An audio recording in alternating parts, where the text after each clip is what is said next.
right, so it's an 87. 86. 86. First year of the fuel injection. Yeah, well, bought in 87. Bought it in 87. Why a Fox Body Mustang? Well, honestly, my buddy bought one prior to me. He bought an LX, and man, and my mother had one, like an 84 4-cylinder. So when he bought one, man, it was like, holy crap. It was like super fast back in the day. Yeah. I mean, the thing just lit up. And I was like, shit, I gotta get one of these, you know. And then in 87, the style changed, so I was gonna buy one, but I couldn't afford it. For some reason, they're like, you've only been in the Air Force for like, you know, a couple months. So, well, we do have a used one in the used lot, and I'm like, okay. So they had this, but it was this, or like the IROC was the only other. Like, yeah, that's true. and that seemed too heavy and big to me. I mean, it was still a good-looking car, but I was used to driving this Fox Body kind of like style. So the motor's been pretty much fully redone, right? Except for the block.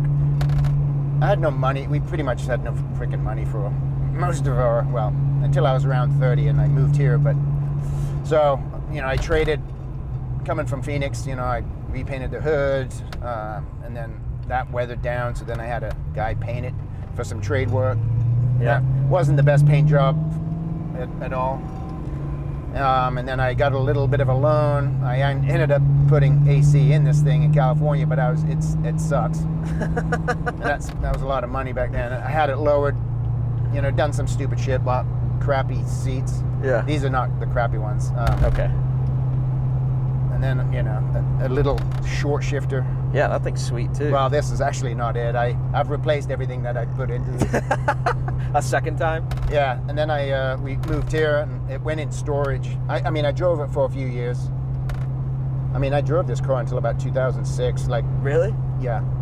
So it was my main car for I mean, I'd driven all the bike races I'd done. I hauled my young daughter, you know, to her babysitter every day. You know? Really? Yeah. So you drove this thing for 20 years? Yeah. Like pretty much as your daily? Yeah, my daily car. Oh my God.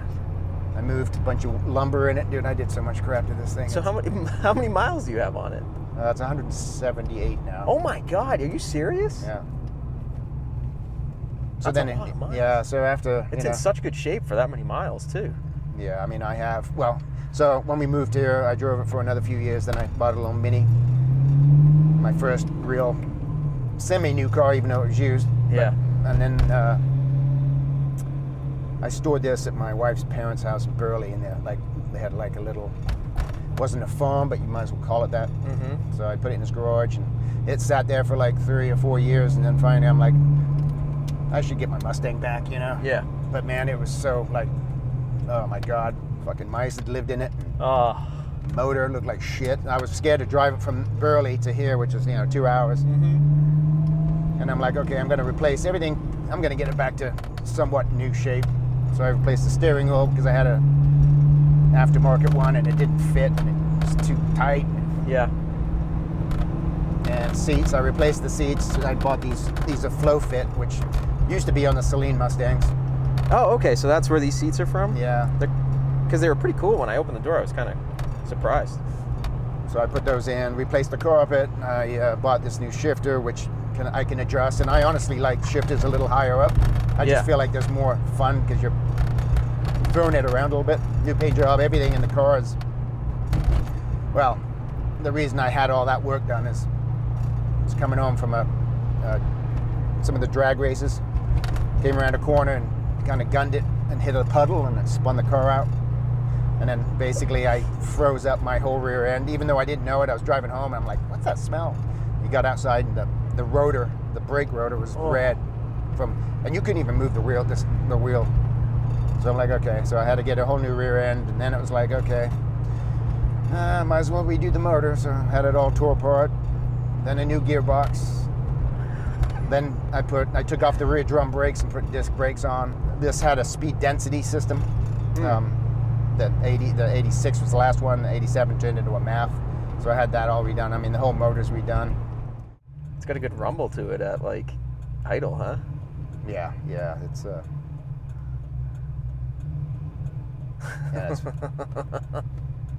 This is classic American muscle. Yeah. You're living the American dream.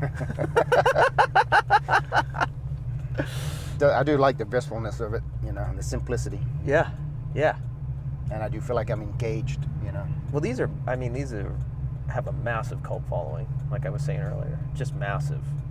Like, I don't think I'd drive this if it wasn't a stick, honestly. Oh, no, I mean, it wouldn't be nearly as fun.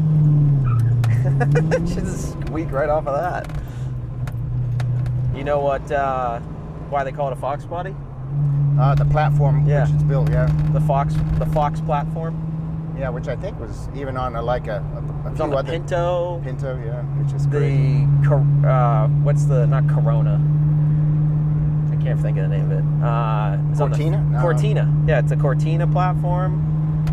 And then they had two. They had a short one and a long one. The Cortina, the Pinto, and the Mustang, I think, were all in the short one, the short Fox platform, and then the long Fox was like the Thunderbird, the two Continental cars, the Mercury Cougar. Yeah. It's a Lee Iacocca platform. Yeah, Cougar, yeah. Well, it's done well, really. Yeah. Well, I mean, if you think about like the 80s, there's no muscle. Like everything No. went down to fuel efficiency and Well, this thing, you know, honestly, for what this had, man, it seemed pretty strong. But, I mean, you know, when you're talking a little over 200. yeah. You know, I think this actually only had 210 horsepower. And what do you think it's like around 300 now? Or? Yeah, it's about 3. It's hard to tell. I feel like it could be, I don't know, adjusted. Yeah, tuned a little tuned differently. a little bit.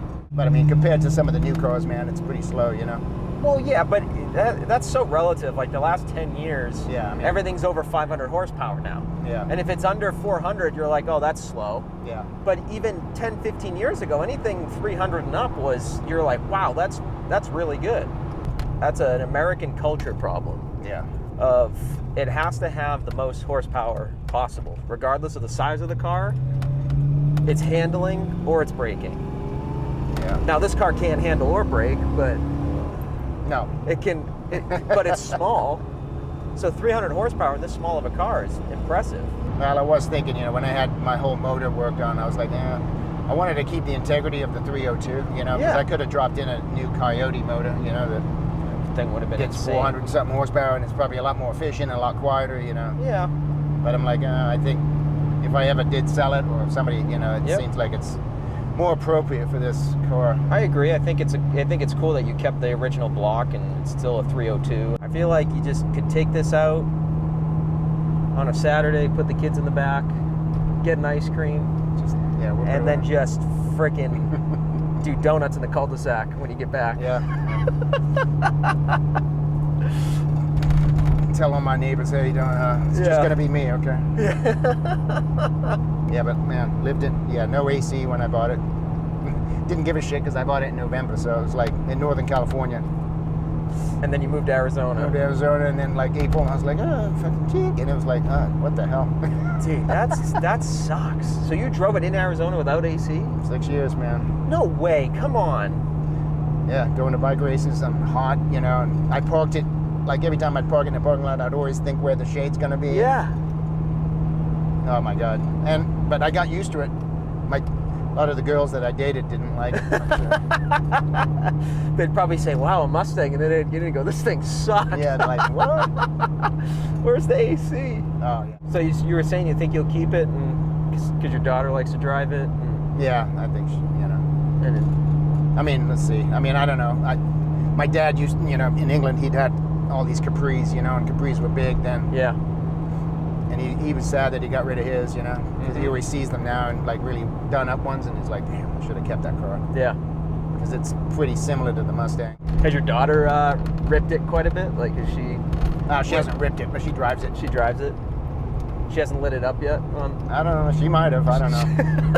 without you knowing? Without damaging it, I guess. Yeah. Yeah.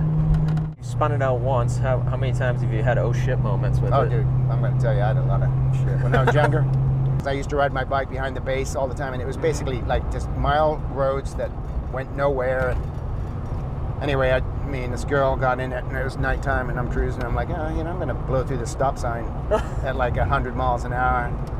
And it was the wrong road that I was thinking I was on. So basically, the road ended like right there. And I go flying into, luckily there was no poles, there was nothing, but went into a field, you know, and it's a dirt road, and it didn't damage the car at that point, but I mean, we could have just been killed, man.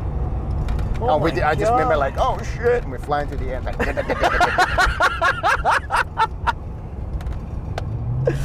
This car's been through hell and back then, huh? Yeah, this car's gone through pretty much my whole life. I mean, my whole life's, you know. Yeah, so, I mean, you were what when you bought it? In your 20s? 20, yeah. No, I was 18, 19. 19? Shit, my wife's first date was in this car. Really? And that's like 30-something years ago, you know what I'm saying? Wow. Pulling up, listening to like Scorpions or rap or something. He was like, Get in. Get in. Strip down into your skivvies. It's hot. Oh, is that your line?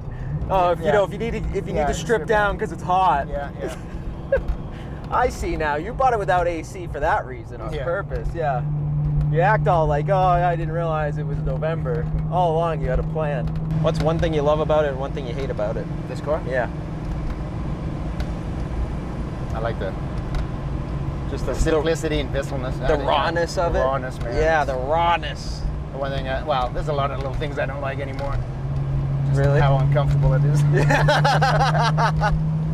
As you've matured. Matured, yeah. Matured. Well, you get used to these new cars, they do everything. And the little things that drive me nuts, man. The creaks and the bits you can't really find anymore. And you're basically always maintaining it, you know what I'm saying? Yeah.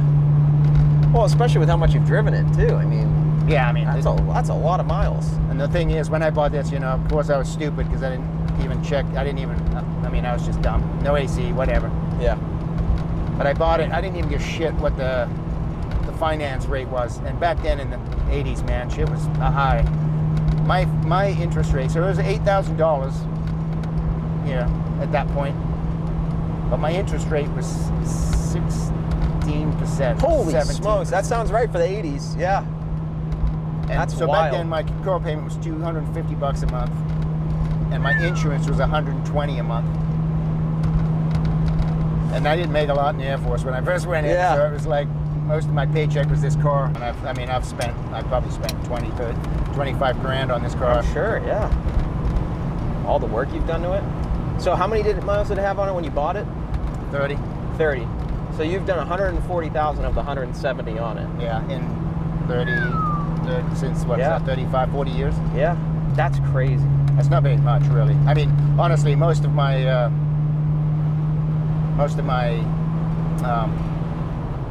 mileage was when I was young and in the Air Force, because I mean, I was driving all over the place. Yeah. I mean, Luke Air Force Base is so far removed from the downtown, and I used to go there all the time, you know.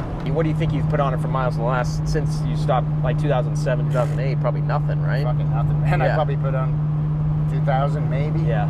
So all those miles were between like 87 and Yeah. 2007, really. Yeah. So in 20 years, you did about 140,000 miles. I don't think anybody can say you haven't driven it. No. This thing's being ridden. Just like everyone from the 80s, it's been through hell and back, right? Hell and back. Hell in a handbasket. Oh my God, there's probably some stories I probably shouldn't even talk about. Everyone has that from the 80s, though. It's like, I don't even understand that era of time, like what any of you were thinking. Any of you. It's kind of crazy when you think about it. Like, Yeah, I don't know what we're thinking. just how insane you guys were as adults.